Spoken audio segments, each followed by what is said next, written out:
Hey everybody, this is Donnell Tucker, Interactive Media Associate at G4TV.com. I'm here with Chris Monfett. Senior Previews Editor. Had a blast playing a little Call of Duty last night. Yeah, we did. It had live music, hot women, and I think there was a game, Call of Duty? Yeah, I wasn't even paying attention to that. Yeah, I was paying attention to the pencil skirts and nerd glasses, but I was looking at the lights. When I wasn't doing that, I was blasting fools in deathmatch, team deathmatch, and a couple cool new wager matches, which we'll talk about later on. But first, we're going to sort of dig into some of the perks, skills, emblems, attachments, etc. Yes, so let's dive in. So right here, we see that we have the first set of perks one. They're pretty traditional from the old gun. Yeah, there's not much here in the perks that's new, which is actually kind of good when you consider the fact that there's so much else going on in the game with the wager matches, the new Call of Duty points, the way that you can spend your experience, the attachments, the kill streaks, that you don't have to focus on sort of learning a whole new set of skills. There's tons more new stuff that you can dig your teeth into later on. So you'll see here, he's just kind of scrolling through a lot of sort of familiars. There's some of the sort of old favorites have been renamed, but for the most part, everything you've known and played in other Call of Duty games are here. So you'll see here when you go back to lethal, you got your frag and your semtex. Those are pretty everyday equipment. But we've also got tomahawk, which is sort of totally new. It's sort of like a next-gen version of the knife. It's throwable, super fast to use, and it can take a dude out in one hit if you get him in the right spots. And to use it, I believe you use the right bumper. Yeah, all offensive weapons are mapped to the right bumper, and strategic weapons are now mapped to the left bumper. Okay, and pretty much the only time I used it was in Sticks and Stones in the wager match. Yeah, there's a great new wager match called Sticks and Stones, which sort of equips you with 2 weapons and a tomahawk.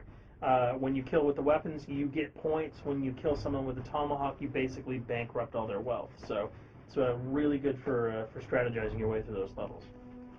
So you'll see here, Wily Pete, Nova Gas, Flashbang, Concussion. All those are pretty standard until you get to Decoy.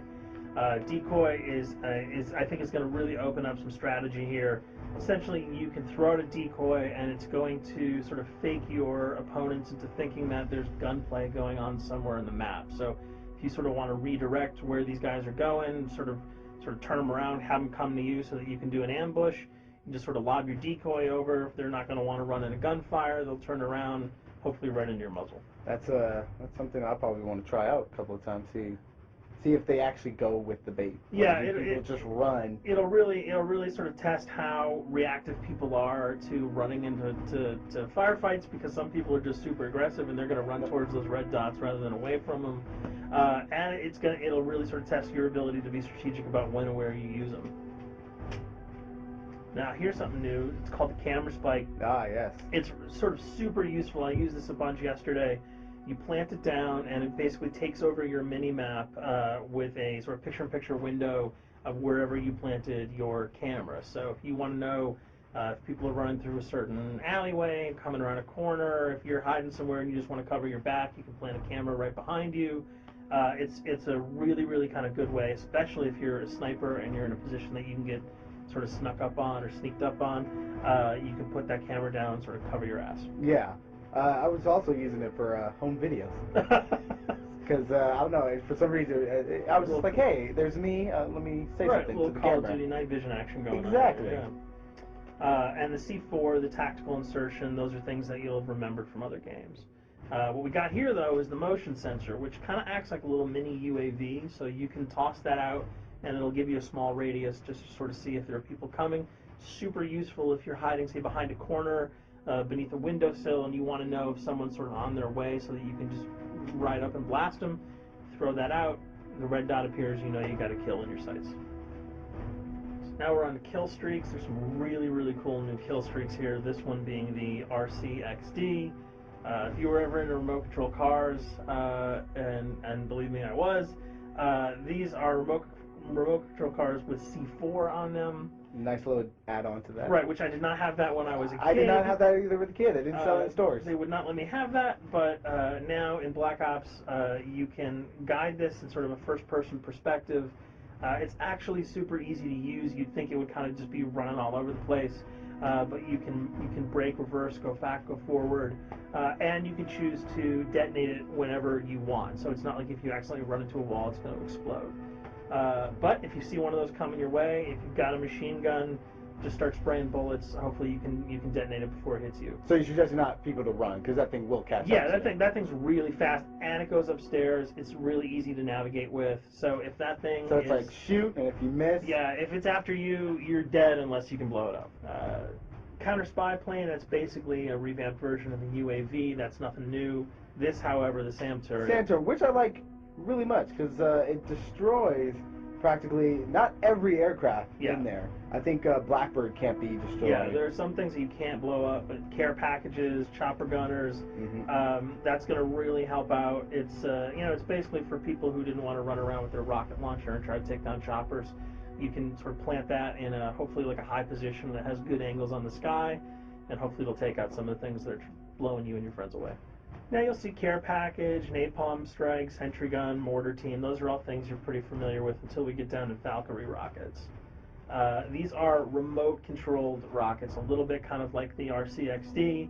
These are a little bit more sensitive, though. They're going to do a lot more damage if you can hit your enemies or you throw them into a group of people. But they're fast. You can't put the brakes on them, and if you hit something, those things are going to blow up. Now, are they difficult to maneuver? Are they easy like the RC? They're more difficult to maneuver because they're constantly moving forward, so you can't hit the brakes, you can't redirect, and if you, say, accidentally hit a wall, there's no turning around. That thing is going to explode. So this is one thing. Open spaces are really key, but if you're really good, right? You've got a bigger blast radius though, so if you kind of miss by a couple of feet, it's not going to matter because the guy's going to be vaporized anyway. And with 7 kills and 4,000 CP, it's going to take a little while to build up to it, but hopefully you'll be able to practice a little bit and really kick some ass. Now this is a Blackbird, which like I said before, cannot be shot down. Yeah, thank God. But pretty much it shows not only does it show the enemy positions, but also the direction of where they're headed. Yeah, and I think that's a first for the Call of Duty series. This is something that I'm really excited about, if only because every time you kind of see a red dot, you're not sure whether that guy's coming towards you, whether he's coming away from you. If you can sort of process all that information really quickly, it can really help you change up your strategy. Obviously, fans will remember these dogs from Treyarch's last outing with Call of Duty, World at War. There's a huge, fun addition to that game, just gunning down canines in the jungle. Looks like you'll be able to do it again this time, only that you get to call on the pack to kill your opponents. I got no problems blowing away a rabid attack dog. Well, even if it makes the sound, like a whimpering sound, even if it makes a little feel whimpering anything sound. when you shoot If that? it was like attack puppies or attack corgis, I probably couldn't shoot them because those are too adorable. But they probably wouldn't do much damage anyway. Yeah, they're pretty much held dogs, Yeah. so they're all black and vicious. I gotta take it down. Absolutely. This time the chopper is completely pilotable. You'll be able to jump in, fly around, machine gun dudes on the ground. If you've seen any of the single-player demo, you'll have a sense of what it's like to jump in the chopper, at least in the single-player mode, and blow up some bridges, stuff like that. Unfortunately, the buildings in multiplayer are not destructible, so your missiles will just be tearing up people, not places, but it'll still be a lot of fun to get in there and blow some stuff up. And here we're just kind of going through the custom loadouts. This is, pretty standard stuff for Call of Duty. And here we come to something that's really not standard. This is a totally new feature that if you were one of those players who just sort of found yourself really bored, kind of yawning with the same old emblems over and over again, you can create your own here. Yeah, and not all of them are already there at your disposal. Yeah, you can purchase most of these with your COD points, but some of them are unlockable. So as you go throughout the game, you sort of get achievements or sort of mini challenges. You're going to unlock these. As you come up in levels, you're going to unlock more, and eventually you can unlock over 300, about 304 that are on this menu. And you'll see they're pretty simple. They're numbers, quick lightning bolts, people, figures. You see swords, crests, shields. All of these you can manipulate, you can edit, you can change the color, and we're going to see that in just a bit. So we picked a little, I guess you could say, a person? Yeah, kind of Mad Men meets Reservoir Dogs that we're about to manipulate here. First we're cycling through, trying to find a suitable weapon, maybe a soft drink, probably not. So let's go for the sword. Yeah, it's the sword. That's a good little attachment And to you'll it. notice that he bought that with some of his COD points that he earned playing some of the wager matches. All obvious jokes aside about the positioning of the sword here, you can see that he can position it in the guy's hand. You can select up to 12 layers here. That's So a lot. That's a lot to imagine grade. what you could do. And you don't see it here, but you can zoom in, you can zoom out. So if you wanted to sort of just have the head and the hand here, you could pull that guy to the bottom of the frame and zoom him in. You can change the backgrounds, Change the colors. the color. You'll see here that he can even just kind of go to an outline mode of this guy with no detail. So there's tons and tons of customizable stuff. And you'll see it appears in your little player card at the bottom. And most importantly, it actually is something you can put on your guns and your weapons. Correct. That's only available when you level up. Yep. At a certain level, that you'll have that option to tag it on your weapon. Absolutely, and you might not see it as you're playing through the game because obviously, by the time you see your opponent's gun, you're not going to see the emblem. You're going to see. Yeah, you're not going to stop by and be like, hey, you know what? That's a nice little picture. As the bullets hit your face, but it's going to be something really cool for people who want to kind of be directors in theater mode, who can get close-ups on the weapons and the guns, and you'll just kind of know that you have it all the time. That weapon is your weapon. Well, there you have it. A few little things for you to know. We're also going to be checking out some of the other maps and wager modes, so check those videos out at g4tv.com.